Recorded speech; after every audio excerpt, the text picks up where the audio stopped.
This conversation and two or three which will follow it are designed to address a very important area of the relationship between human interaction and climate as it applies to farming and food production. We've recently had an election in Australia where I think the debate about climate change, whilst it was certainly colourful and loud, was often antagonistic and difficult and ill-informed. The reality is that in managing the environment, a huge amount of Australia's land mass is controlled by farmers. They do a remarkable job of feeding people. One Australian farmer, we're told, feeds 600 others. But they're also at the forefront of dealing with climate. And the way in which we go about it will need much more sophisticated policy than simply saying we're going to impose clearing bans on timber. The whole question of how we manage water, carbon, pasture growth, pasture management, and so forth are major, and they offer, on the one hand, real challenges, on the other hand, tremendous opportunities. We need a better debate, and this series of conversations is dedicated to that end. It will begin with a conversation with two remarkable men, General Mike Jeffries and Charlie Maslin, a hands-on practitioner on the land in southern New South Wales.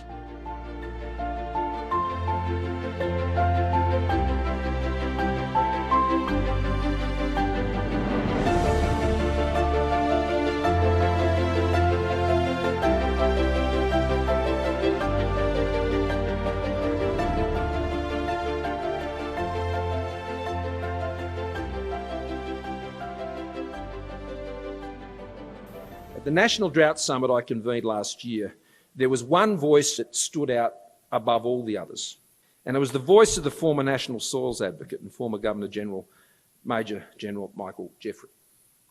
He articulated a soldier's common sense to these diabolical problems.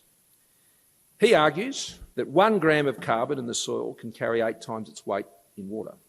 Healthy soils with a higher carbon component, protecting our soils, remediating our soils, is essential for any serious water resource management policy. Australian soils are under strain. Around the world, we're seeing arable land being lost and soil carbon levels at very low levels. With around 60% of Australia being used for agricultural production, farmers are at the forefront of managing this vital asset on behalf of 25 million largely urban Australians clinging to the coast. I agree with Major General Michael Jeffery. Australian farmers can improve their profitability and the resilience of their farming systems, even in the face of more frequent and extreme droughts and climate change, if they are supported in nurturing their soils. Excellent soil management increases water storage, builds carbon, slows rates of soil acidification, and minimises soils loss through wind and soil erosion. So today, I'm recalling Major General Michael Jeffery to service as our National Soils Advocate. We will be making this office a permanent role, properly supported by government through my own Department of Prime Minister and Cabinet. The role will advise across portfolios, including education, training, overseas development assistance, science and technology, the digital economy, agriculture, water policy, and regional development on our national soil strategies and initiatives. It will take on a broader global advocacy role on soils as part of my government's broader global environmental agenda, which will address issues such as oceans and coasts and waste management, especially within the Indo-Pacific. The government will support his recommendation to adopt as a national executive to restore and maintain the health of the Australian agricultural landscape to guarantee a food-secure nation and sustainable farming communities. We'll also support Major General Jeffery's work by providing $2 million over 4 years for the invaluable work of Soils for Life. This is an Australian not-for-profit organisation dedicated to encouraging the adoption of regenerative landscape management. Well, in welcoming my guest today, I think we're at a point in Australia where we're all interested in what we eat, what we wear, how sustainably it's produced, and how farming and farmers interact with climate. And it seems to me that we're in a unique place in Australia to do better. Both of you, General Mike Jeffries and Charlie Maslin, are at the cutting edge of advocacy, really, for how we can do things and need to do things better in this country. And I think we all have a great interest in it. So, Mike, to come to you first, you're a former military man of great standing and highly decorated. You were then the Governor of Western Australia, then of the Commonwealth.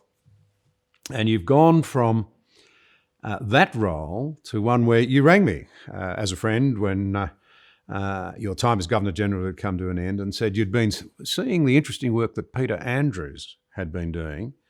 I think the ABC has done 4 stories on him now, and there's been massive national interest on regenerating streams and the landscape. And did I know anybody who could show you at the cutting edge how well this can work? And I said, yeah, not far from you in Canberra, down in the Monero, is Charlie Maslin. He's a great mate of mine, and he's been doing some really interesting things. And so you two got together. But so to kick it off, as a military man, close to government, with a good understanding of how the world works and a keen interest in it for a long time, tell us why you focused very intently and intentionally on this whole issue of soils and water and the landscape. Well, thanks very much, John. I might add I've always had a great interest in agriculture because as a schoolboy in Western Australia, I used to go down to a farm, place called Nannup in the southwest. It was a dairy and beef farm, and my job was to feed the calves and help bring in the hay and all that sort of thing. But the great joy for me was at about the ripe old age of 12 was being given sole charge of a .22 rifle and a little hunting dog, or I pretended he was a hunting dog, where we used to go and shoot rabbits and a fox. And a fox, of course, the ears and the bush, the tail were worth about 7 and 6pence, and that was enough for a packet of 50 rounds of ammunition. So that was heaven to me.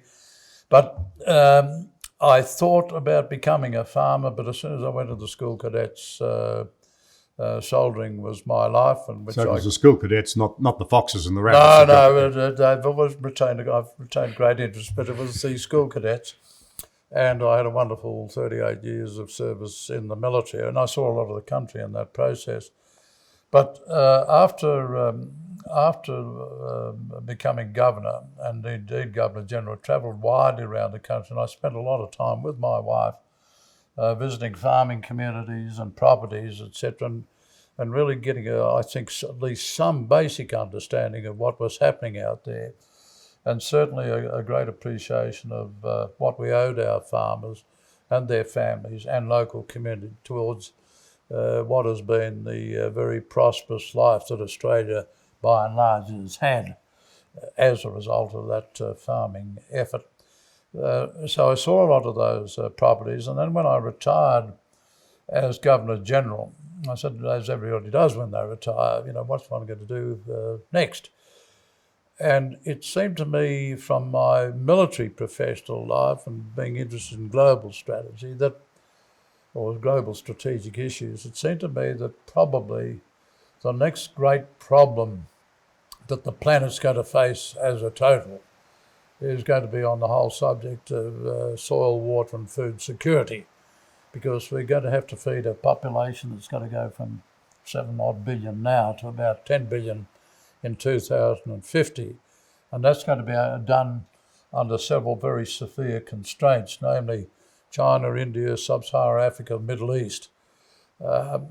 In most of those places, they've been doing great damage to their rivers, poisoning them in some impacts. In some areas, they've been doing damage to their soils. They've been overgrazing. They've been doing a whole range of things that has negated their capacity to continue to produce food and indeed even drinking water in a sustainable way. So I then tried to extrapolate that to the Australian situation. And what I found, as you just about always do, there's a bit of this and a bit of that. But broadly speaking, I found that Australian farmers are... I've yet to meet the Australian farmer who doesn't want to leave his property and his farm or property in a better condition.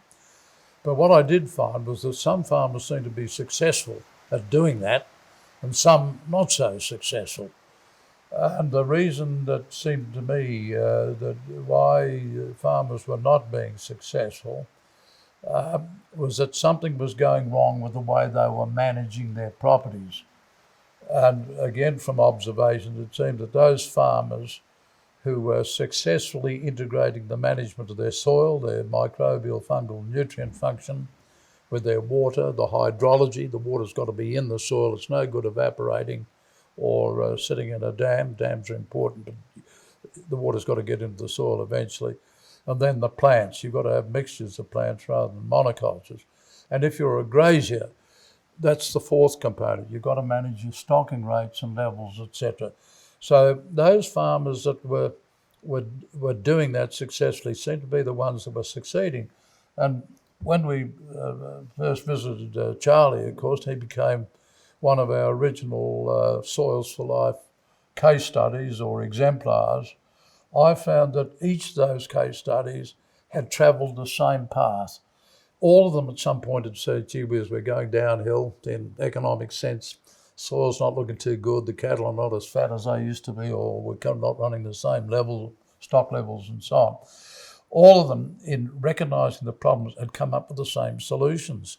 That is, getting their water, their streams back into good order, getting the right types of top cover mix, getting the stocking rates right, and really started to get an understanding of the soil function, microbial, fungal, nutrients and so on. And that's where Soils for Life came into being with our 19 case studies. It's about 30 odd now. It's going to go to 100 in the next couple of years. And what we hope is that those exemplar farms or case studies will become a long-term research base of economic factors, social factors, environmental factors and productivity factors to do away with what I see as part of the problem of science, where so many projects are done on a 2-year basis. But when you're managing land and water, you've probably got to look for 5, 20, 50, 100 or what have you. So that's what I hope the Soils for Life program will do. That's why we've taken it on. And I'm hoping that through that process we can eventually reach a tipping point where agriculture in this country becomes regenerative rather than what I might term industrial or traditional. Well, there's a lot of issues in there which we'll start to tease out. But if I can come to Charlie, you and your family have been here for a very long time and you're essentially fibre and meat producers. I come from the northern part of the state where we're really meat and grain producers. Now, my son would say something, I'll run this by you because you might be able to bounce off it. He would say we have to learn to farm within the environment, not against it. And I'd be interested in your views as you've looked at what's happened here in the past and as you've set to change it. Farming in the Australian environment is very different to the way those who went before us farmed in Europe.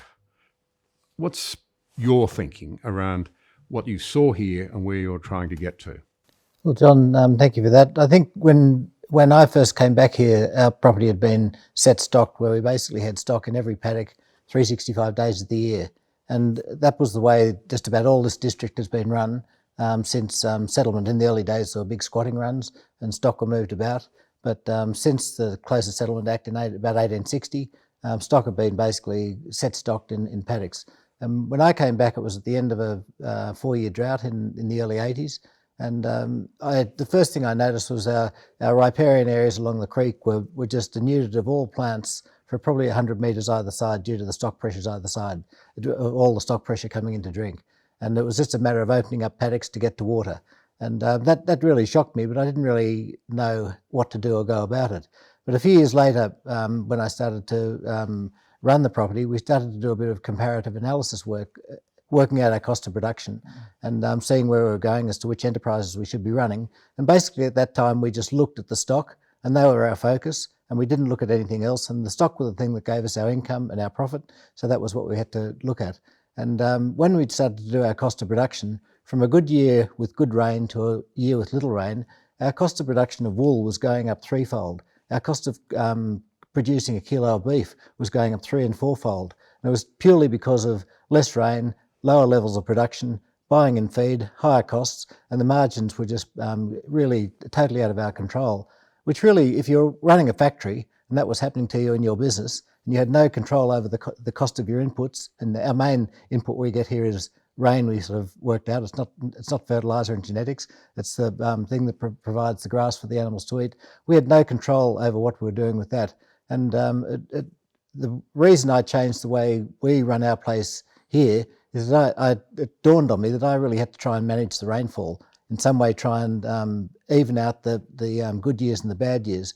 And an agronomist came here one day and he just flicked a little stick around the paddock, and he told me, he asked me a question. He said, "What's your ground cover here in this paddock?"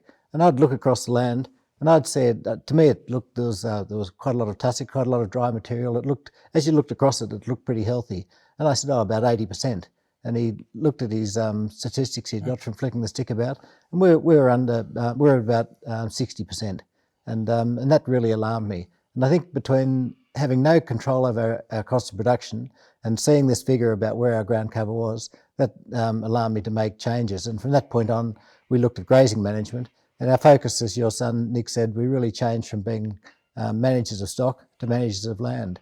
And now we run the place, I hope, in a much more sympathetic way to what nature dictates to us, but we try and adjust the numbers of stock to suit the feed availability we have.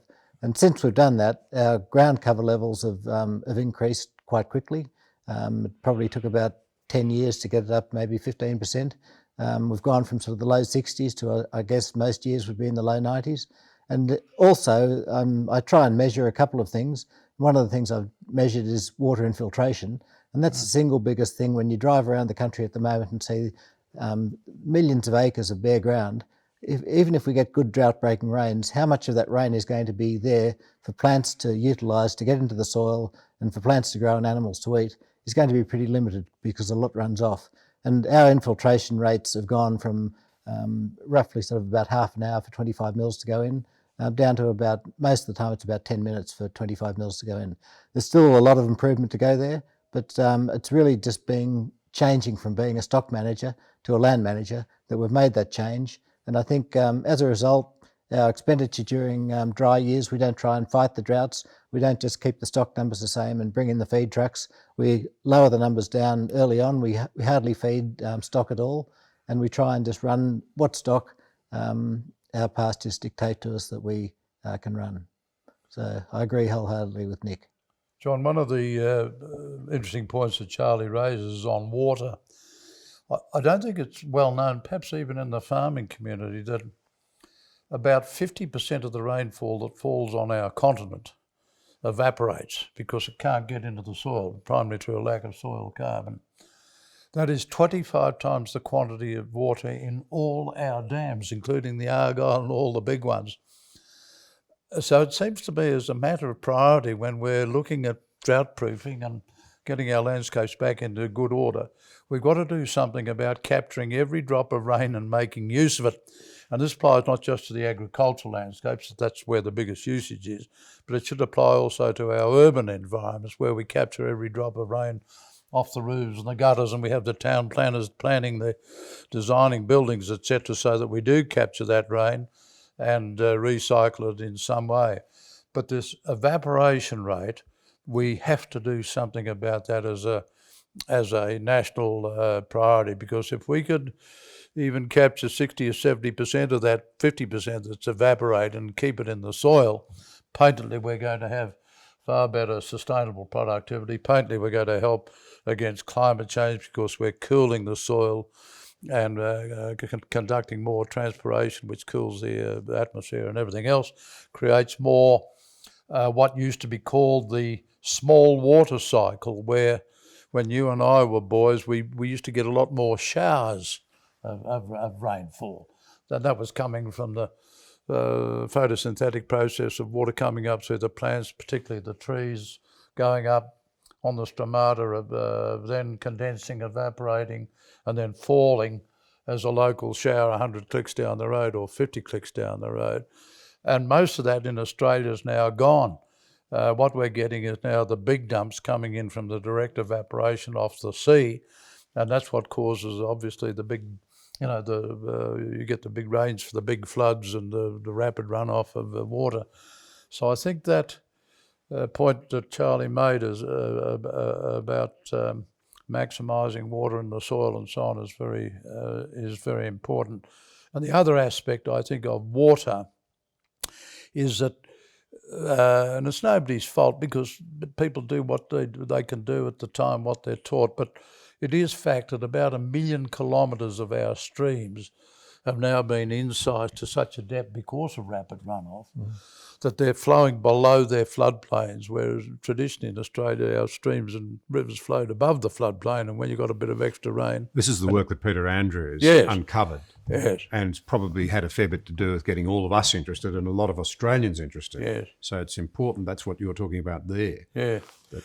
That our bad practicing has seen the stream beds gouged, deepened, and so you're getting not only more runoff, less water being absorbed back into the system, but you're also drying out the surrounding And also stream bed. with the huge flats. variability of our rainfall, we might have 2 or 3 years above average and then get 2 or 3 years below average. And the way the Australian landscape functioned was that a thunderstorm at the top end of the valley would come through these very spongy wetlands, and it might take 6 or 8 months or 12 months or 2 years to get down to the bottom end of it, whereas today it takes about 10 minutes. And so all that water's gone. So having those huge sponges there was just a beautiful way nature adapted to handle the vagaries of the Australian rainfall variability.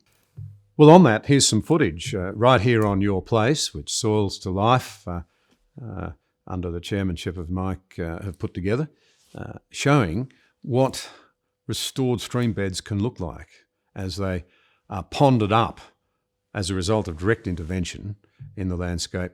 Ironically, that intervention designed to take the stream beds back to something like their proper and natural state. So, Mike, back to you and your objective with Soils to Life, which you chair, and we're going to put a strap line up to so people can go and see it. What we're really talking about here is pretty fascinating stuff in an environment where especially young people are very interested in what they eat. They don't necessarily know very much about it, and that's not their fault. It's just that most of us are divorced these days from where our food and fibre comes from. We don't have any relationship with it. Where people are very worried about climate change, and I think they're very worried about how the planet's going to ever manage the job of feeding so many people. And what you're really saying is that you think there are some profoundly important answers that we can really nail down in this country and spread here, but more significantly internationally. I think, John, what I've tried to do is to break it up into 2 components, what I call fixing the paddock, which is what Charlie's doing, and with his other 29 cohorts now and doing it brilliantly, and fixing the policy. Fixing the paddock we've explained in some detail. I have no doubt Charlie will expand on that further later in the program. But it is, to me, it's absolutely essential that we get a tipping point where agriculture recognises right across the board, from every farmer, from the big ag companies, from the Coles and Woolworths, that unless we get that landscape, that agricultural landscape functioning properly, then you can talk productivity until the cows come home. You can talk doubling exports to 100 billion to whatever it is. That will all be pie in the sky unless you've got the fundamentals right in terms of your soil microbiology, the nutrients and everything else that makes a healthy soil. And unless you know how to manage your water and get your streams running properly, as Charlie's done in our other case studies. I mean, isn't it a wonderful thing when you see a dry creek bed suddenly become a flowing creek bed where at the top end of the stream it might be muddy water, and then at the end of yours you suddenly, there it is, beautiful clean water. And then suddenly you see the platypus come back in, and you suddenly see the little birds, etc., come in. And that is denoting a healthy landscape. And then Dad's happy because he's starting to feel good about his property. Mum's happy because Dad's happy. Kids are happy because Mum and Dad are happy and still making $1. And the kids say, right, oh, well, I will stay on the land and take over. Therefore, the local community stays, and the local school stays, the social benefit. So this whole process of getting your agricultural landscape back into a good functioning order, which needs to be taught in my view, I think is absolutely critical. So you get that going, but farmers still need top cover. They need political top cover and public top cover to do what they're doing, Because if Charlie wants to do something, say he wants to put, I don't know, 100,000 trees on a bare ridge, that costs a lot of money, unless you're lucky enough to get land care or something to do it. Or if he wants to put the leaky weirs in, that costs money. Now, at the moment, farmers are meeting most of those costs themselves, backing up on debt that most already have. So a farm then has to say, well, gee, will I do the leaky weir? You know, I'm really hard pushed. And the local bank manager comes in and says, Harry or Charlie, you've got to improve your productivity 3% next year to meet your overdraft. So Harry or Charlie may then push their soil a bit harder, you know, with a bit more fertiliser or a bit more chemical or whatever it is they think is going to do the job to get that 3%, and all it does is continue to mine the soil. So we've got to get I believe, the political people firstly to think about a national objective for agriculture, and I define it as something like we're going to become a food secure nation through better supporting our farmers and their farming communities to restore the health of their landscapes. That's our objective, to make ourselves food secure forever, as well as export a bit, by supporting our farmers. And the way to support the farmers, I think, is to recognise that soil, water, plants, animals are pretty strategic assets. And when it comes to soil, water and plants, for example, I declare them as key national, natural strategic assets to be managed accordingly and to be managed in an integrated way. So that there's a different paradigm about it. Everybody starts to look upon soil and water and plants in a different way. And then I'd be saying, well, who's managing this asset? It's 60% of the continent. It's Charlie and another 85,000 family businesses that are managing this on behalf of 24 million urban Australians who eat the food, etc., as you say, don't know where it's coming from. But if we could say to that urban community to support Charlie and all his farming friends and so on across the country, we've got to play a role. Now, whether that might mean sometimes you can pay a little bit more for food, I don't know. But it certainly means, I think, in providing incentives, etc., for Charlie and his friends to restore the health of the landscape. And then I'd be saying, well, how do we get urban Australia supporting farmers? I would suggest that one way of doing this is putting a garden, vegetable garden, in every primary and junior high school in the country, but with an agreed national syllabus, so that every child, by the time they reach the age of 16 or 18, has a good understanding not just how to plant the tomato and to pluck it, but what's happening to that tomato bush and the roots and everything else, and photosynthesis as a result. And the final one, I think, in the policy sense, I'd be looking at science. We've got a tremendous number of good scientists in this country, but from my observations, our science is penny-packeted. Nobody knows where to get information from, really. Extension services have been diluted or degraded. We need to do a stocktake of what our science knowledge is, particularly in the key areas, e.g. soil, carbon, water and so on, and then focus national priorities to some of those key areas. And we need to be able to encourage youngsters coming into ag science to do so, because they know there is a career path for them through regenerated state or territory trial sites, where kids can have a career going from one to the other and then being posted into the Department of Agriculture or Department of Environment as knowledgeable young people who can help make policy decisions. Now, to me, they are the functions that government should do. And that really highlights, I think, that what we need in an environment where people are worried about climate change, it is a recognition that a great deal of ameliorative efforts that might be undertaken will take place on private land, on farmland. But they need understanding and support. The way to get a good outcome is not to do simplistic things like blanket banning of clearing of trees, or to break the financial competitiveness of farmers. Those won't work. But Charlie's done, I've got a fascinating little piece here we're going to put up on a tablet given that it's wet and blowy outside, so we can't look at the grass directly, which tells a really powerful story about what happens if you lose vegetation to ground temperatures, water ingress, and carbon absorption. Thanks, John. I always find it's really helpful to measure things, and I mentioned ground cover, I mentioned infiltration. One day I was straining up some wires in our cattle yards on a 40-degree day, and the ground was so hot I couldn't kneel on it. I needed to put a couple of bags down, or my knees were nearly burning. And it reminded me of when I did an RCS course about the effect of bare ground and soil temperatures, what happens. And so I went on eBay and bought a little soil probe, and a few days later it arrived, and I started to test the ground temperatures. Unfortunately, or fortunately, the temperature had gone from 40 degrees back to 30. And this little slide here, it just shows you the effect of the ground cover with soil temperatures. The day was 31 degrees, and the air temperature was. Where there was good cover, where there was quite thick vegetative matter, down 100 mils, the soil temperature was 23 degrees. Where there was literally a millimetre of trash over the ground, enough just to cover the soil temperature at 100 millimetres was 29 degrees.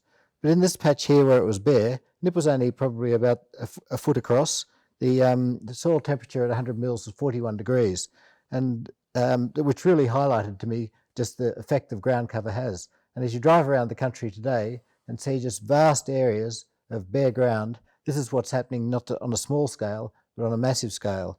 And when I showed this to Christine Jones, who's quite a well-known soil scientist, she said that once soil temperatures get above about 30 degrees and continue on towards 40 degrees, life under the soil almost ceases. And no worms live, there's no microbiology at all. And so for all that to start again, you need plants to grow, which are invariably going to be broadleaf weeds, and it's going to take quite a few years of good cycles for any activity to start to happen under the soil. And without that happening, the ability for water to infiltrate, if I was to put a ring in the ground there and test the infiltration, I could guarantee you that it would go into the ground, water would go into that bit of the ground at least 3 to 4 times as fast as it would go into the ground in that part. On one part of some new country we purchased a few years ago, there were big bare areas, 2, 3, 4 metres in diameter. And when I did infiltration tests on them, it was taking over 2 hours for 25 mils of moisture to sink into that bare ground.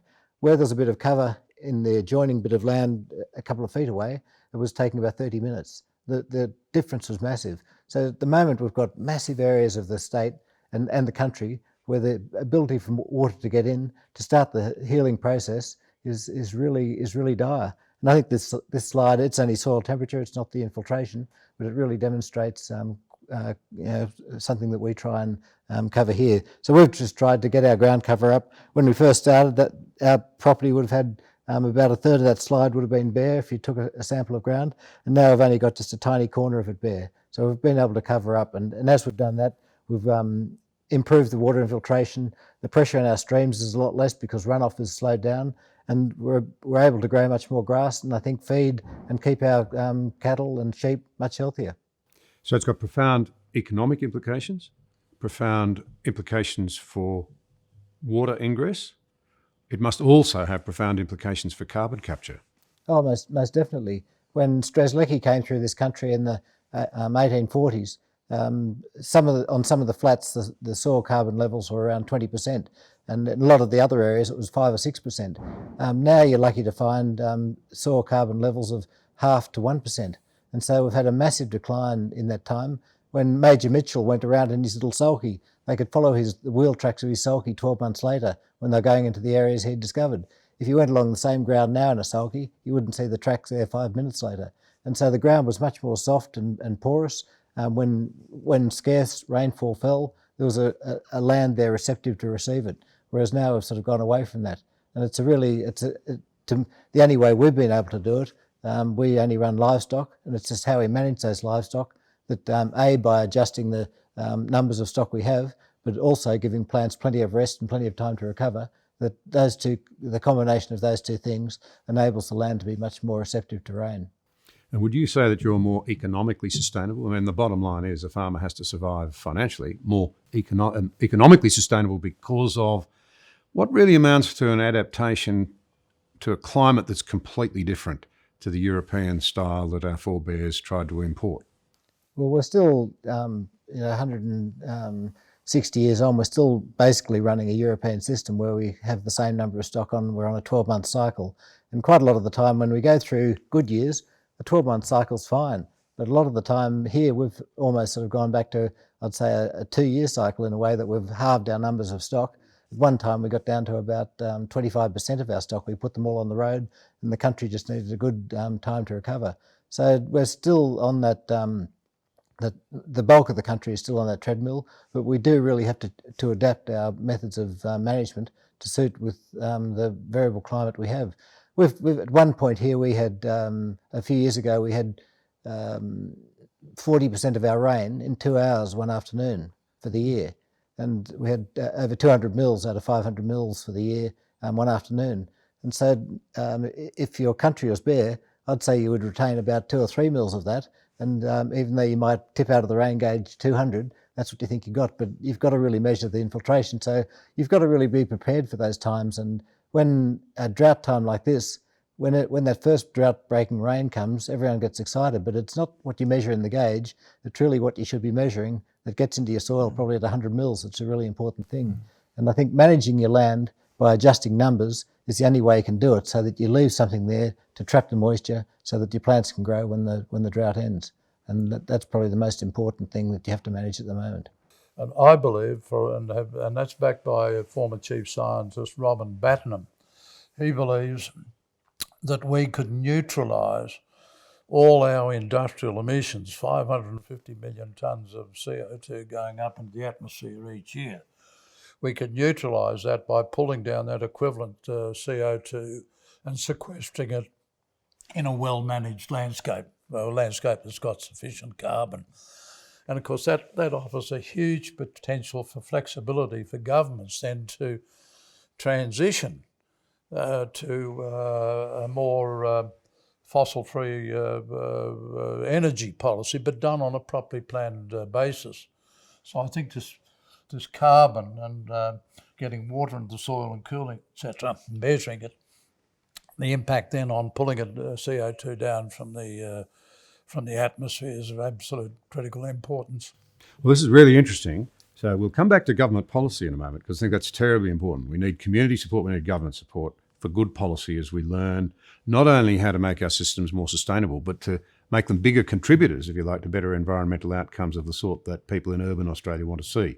And I think a lot's been missed. And one of the things that I think's been missed is I hear you talk about, and I talk to that shot that you had there, Charlie, is that there's been a great emphasis now for a lot of years on preservation of and replanting of trees, and a lot of progress made, and that's good. I don't think there's been enough focus on the fact, though, that huge swathes of country are really, the main biomass is grass and pasture, and that the management of those pastures has not had anything like the emphasis that it should have in terms of carbon capture and retention. Would that be a fair comment? I think most definitely a fair comment. When it comes down to managing your land, I can put 1,000 sheep in a 10-acre paddock and leave them there for a long time and totally degrade that paddock, and there's no disincentive at the government level to do that. But if I want to put a couple of little weirs in that creek and try and restore it, there's actually a lot of disincentive to do that. I've had the CMA here, I've invited them to come and see what I'm doing, and that they've stood on structures that are illegal and told me I should have had them a bit higher. They can see the sense of what I'm doing, but there's no legislative assistance to do what we're doing here at the moment. And I think that when it comes down to the management of the land, I agree with you totally. It's the cover of grass that is the important thing. We all get hooked up with trees. We've planted lots of trees here. It's a naturally treeless environment, and we've been putting eucalypts in, and mainly for shade and shelter.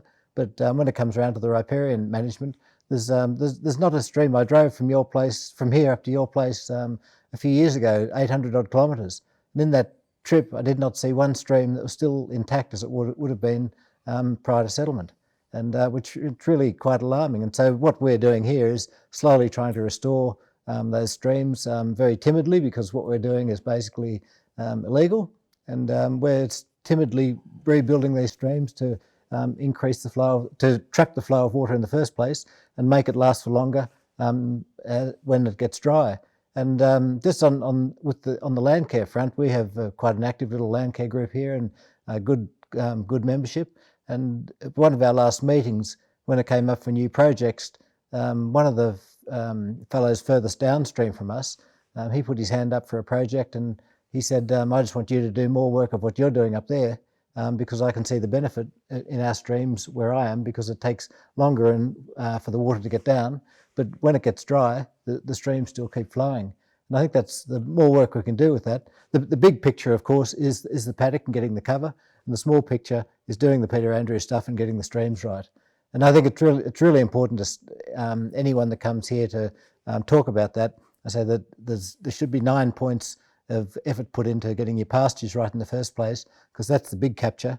And there should be one, once you've got the capture in your paddock right, then start to work on the streams and start to put the barriers in. If you start to put the barriers in your stream straight up and you don't manage the runoff from the paddocks, you'll probably lose the lot. And so it's really, really important. I think, as you say, the big picture is getting the paddocks right, getting the grass right, getting the organic matter levels up, and probably second, putting trees where they're needed, and third is fixing the streams. But tell us about Soils for Life and the purchase you've got there, because you've got these demonstration farms. We'll put the strap line up so that people can go and have a look at it and do a virtual tour of some of these outstanding properties. How many do you have in it now, and how's the word getting out? Well, we've got 30 up and running now. We've got about another 15 in the wings. They cost a little bit of money to do, of course. I started off originally looking at 100 around the country, 14 or 15 in each state and territory. But I think what we ought to be looking at is somewhere around 500 or 1,000.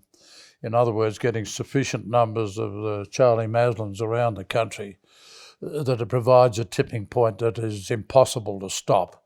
Because if you've got a farm down there 5 kilometres away that's doing it, and this guy here's not doing it, I think Mum's got to say to this guy, for God's sake, Bill, go and see what Charlie's doing, and so on. So you develop a pressure belt that way, but that also gets the ag departments and the ministers and so on more involved, because they're not going out to isolated areas of expertise. They're seeing a groundswell that helps drive the whole political and the policy process.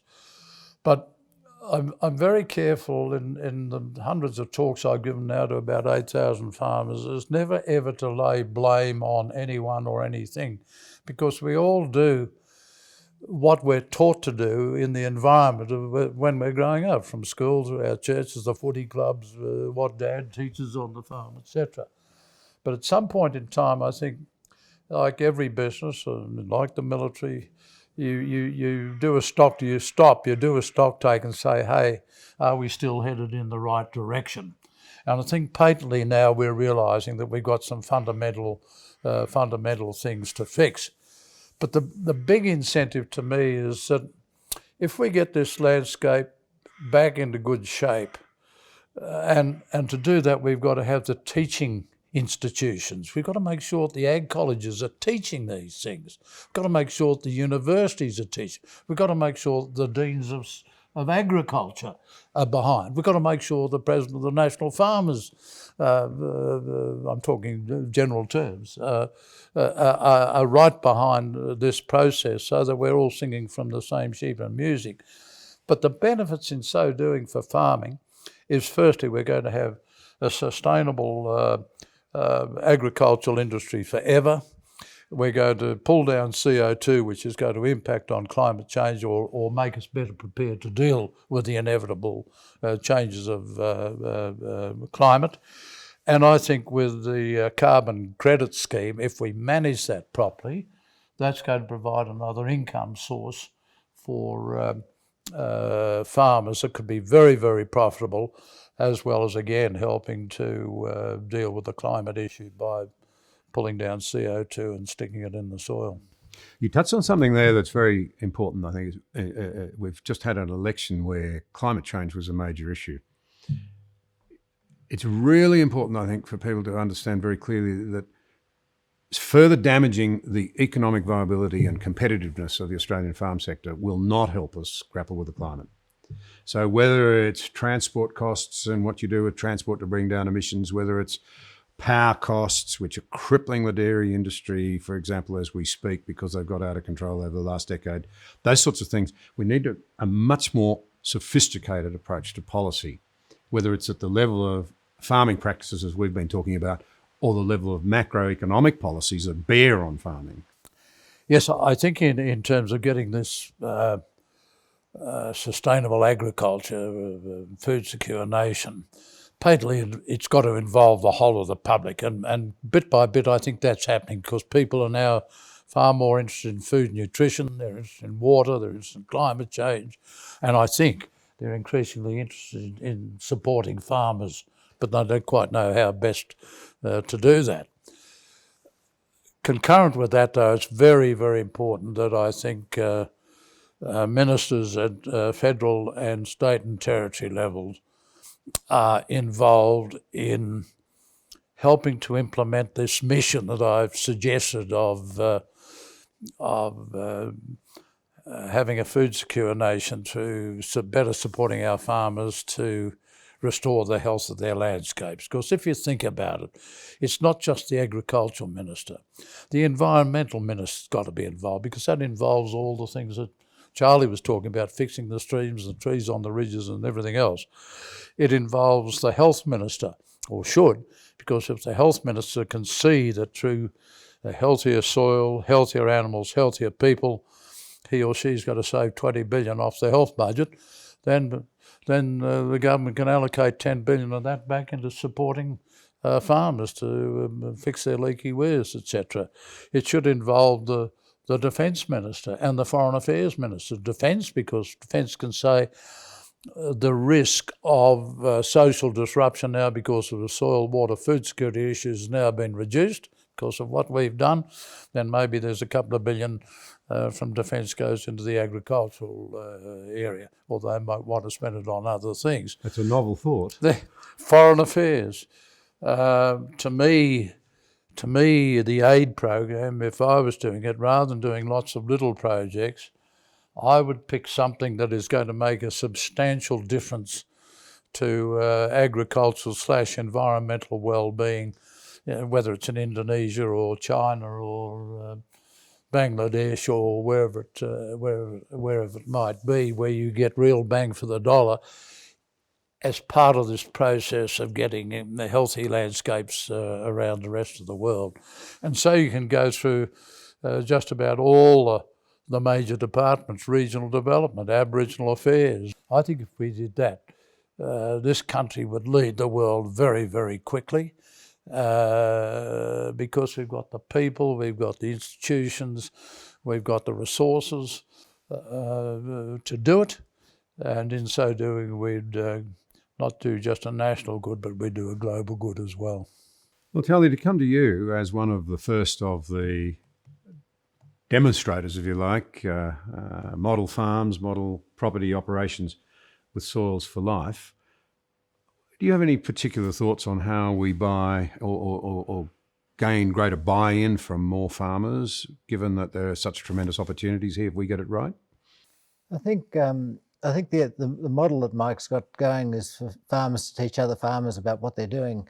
I find that when I started, I read up, I did courses, and tried to find as much out about it as I could.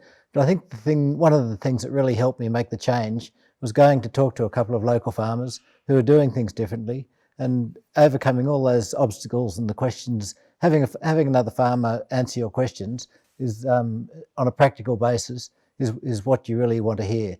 And by doing that, you realise that sort of some of the obstacles you think about making a change are nowhere near as great as you think they might be. So I think word going out at a drought like we have at the moment is enough reason for a lot of people to think about the way they're running things. There are financial issues and environmental issues and social issues coming out of it, and that's a time when change will probably occur. But I think Mike's on the right track of trying to get farmers to show what they're doing to other farmers. And I think you can have all the information in the world, when you see a fellow down the road doing something that seems to make a lot of sense, I think that's probably the way to spread the word. Thank you very much. Let's hope this engages people's attention and sympathy and interest and support. Thank you, John. Thanks, John. Thanks, Charlie. Yeah, thank you, Mike.